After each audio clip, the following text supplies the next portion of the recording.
Subject might be then object. दोस्तों ये advance verb of to be में गिना जाता है, ठीक है। अब subject might be then object मतलब शायद कर्ता कुछ हो सकता था, शायद कर्ता कहीं हो सकता था, मतलब ये टू बी वाला कॉन्सेप्ट है, ठीक है ना। शायद कर्ता कुछ हो सकता था, शायद कर्ता कहीं हो सकता था, ठीक।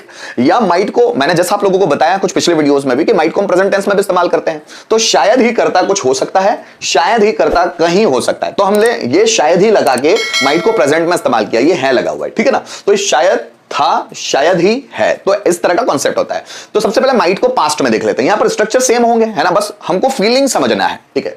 शायद कर्ता कुछ हो सकता था, शायद कर्ता कहीं हो सकता था, शायद राम डॉक्टर हो सकता था, शायद वो खेत में हो सकता था, शायद वो ईमानदार हो सकता था, शायद इलेक्ट्रीशियन घमंडी हो सकता था, शायद मेरे पापा बैंक में हो सकते थे, शायद वो ईमानदार हो सकता था, शायद वो बेईमान हो सकता था, शायद तुम मेहनती हो सकते थे, शायद वो टॉप क्लास में टॉपर हो सकता था, शायद वो बिजनेसमैन हो सकता था, शायद मोहन एमएलए हो सकता था, शायद वो कैबिनेट मिनिस्टर हो सकता था।